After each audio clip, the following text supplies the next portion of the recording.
Well, hey folks, how y'all doing? Welcome back to Old Man in the Land of Grills. Hey, it's -6. I tell you what, that doesn't stop us here in the Land of Grills. In fact, we're gonna do some pulled chicken today.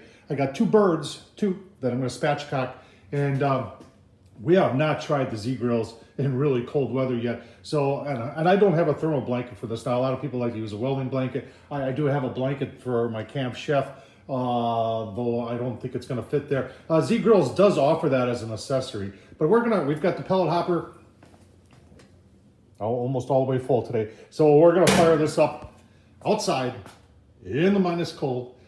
Remember, we got that PID control on there from Pellet Pro Smoke Daddy, folks. You're looking at the front shelf and saying, hey, where do you get that? And I made that, did a modification to that. Tom Horseman to YouTube, you want to see that. But I tell you what, let's get this fired up and we'll go spatchcock some chicken. If you haven't seen how to spatchcock chicken, keep watching, I'll show you how.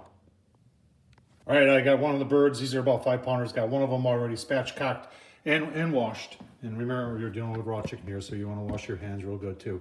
So we're going to show you this one. I like to do it in the sink. It's just easier there. I got a really nice pair of butcher scissors shears, and we're going to do the backbone. So you got your backbone right here. See that? And we're just going to cut the backbone.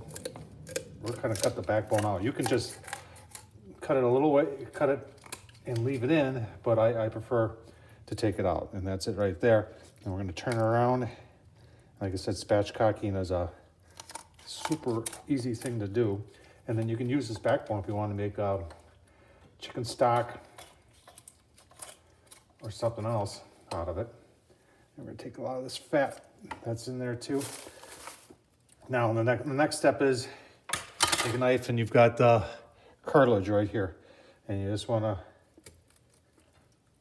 break that cartilage a little bit, so then you can lay your bird open like that. And I'm gonna wash this up real good and dry it up, and we'll season her up a little bit before we put her on the grill. All right, we got our birds all seasoned up there. This Burn Pit Barbecue, burnpitbarbecue.com, folks. A veteran-owned business. This all-purpose barbecue rub is, man, I'll tell you what, let's give her a sniff. This is good stuff. Oh man, that smells good. And we're just gonna put these on. The grill's ready to go, even though it's -6 outside, but we're gonna get these on the grill and get them cooking. I'll give you a look, see once they're on. Hey folks, got the birds on, let's take a look. Oh yeah, birds word. You see that on the right breast there, we've got the meter probe we're using in there to monitor our cook today. And we'll take a look at that when we get in the house. All right, so we're running the meter in the, if you haven't watched the reviews I did on this, it's actually a pretty cool device because it goes Wi-Fi, and the one end that's in the chicken tells you the internal temp, and then the other end tells you the external temp of the grill. So it does two things in one, and like I said, I got it hooked up to Wi-Fi. In order to get it going to Wi-Fi with this, the meter that I've got, you can go with a bigger one that's got like 4 probes. This is the only one that's got 1 probe. But the wooden block that it comes in, I'll tell you what, let's just take a look at it, is actually the transmitter too. So you can see it, I've got it right there. It's hanging on the grill with magnets, and that connects to the probe inside, and then that connects to my iPad right here, which then connects to Wi-Fi, and then you can go anywhere you want with your iPhone or whatever, and it'll tell you what the temp is. So pretty cool. All right, so I'm going to talk a little bit more about the meter here. You can see it's reading the ambient temperature at 270, 276, 277 right in there. And I've always noticed that is lower than what the temp in the grill or what the PID is saying that it's at. And you got to remember, there's 2 different levels in 2 different areas where it's taking temps at. But today I've got the PID set at 325, and that's what it's saying now. So there's a 50-degree difference there. So I've decided to I've got one of these pucks that I got from Oklahoma Joe's a couple years ago, and I've decided to put that in there just to see which one of these is right. So remember, this is right around 275. Let's go outside in the cold and take a look. And you can see we got the Pellet Pro on the Z-Grills. Sorry about that. Set at 325, and 325 is what it is. Now let's open it up and take a look. Oh, and that says it's set at 250. I don't know what's right anymore, folks. I don't know if it's the cold temperature or what, but I got 3 different readings going on here. What do you think? The chicken's cooking up real nice, so I have a tendency to go more to 325, but that one says 250, and the meter says 275. I just don't know. All right, folks, we're going to take one last look at it. I've got my Inkbird out here, and let's check the meter right now. Is saying the internal temp is right around 120.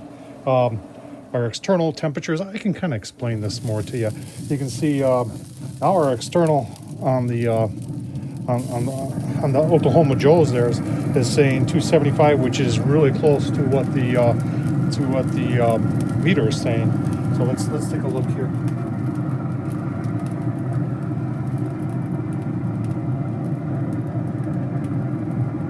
Yeah, I got that probe. right where the right where the meter probe is, and it is also saying 120. So we know that works just fine. So what we'll do is we're going to take this up 165. Then what I do is I put them in a big bowl, and I wrap them and just let them rest, and we'll pull them right in that bowl. Give you a look-see. All right, folks, we're about 10 minutes away from being done. 10 degrees away from being done. I know a couple of you are going to ask about pellet consumption. We started, was about 6 below, and now it's right around 0. Take a quick look here, and you can see we really didn't burn more than about, if I were to guess, maybe 4 or 5 pounds. So not too bad on a cold day. Take one last look before we got a nice color going on there. And we did bump the temp up to 350. And you see, opened it up. On a cold day, it goes down real quick, but then the PID kicks in and it'll catch it and bring it right back up to 350. Give you a look-see once we're ready to pull. All right, folks, there's the final product. That's 10 pounds of chicken right there. Hard to believe, but you take all the skin off and the bones and everything. And then what I like to do is I season it as I pull it. And like I said, I'm using this Burn Pit Barbecue all-purpose barbecue rub. This stuff is phenomenal. www.burnpitbarbecue.com. Let's, oh man, let's take just a little taste test, shall we? Oh man. Oh. Nice and moist chicken. The good thing about taking your chickens and putting it in a bowl like this, and then I covered it with aluminum foil, let it rest for about an hour, and then I pull it in the same bowl, so then you can toss your chicken in the chicken juices. Oh man, is that good. Tom Horseman on YouTube. Thumbs up, leave a comment. As always, folks, I appreciate you watching. Thank you.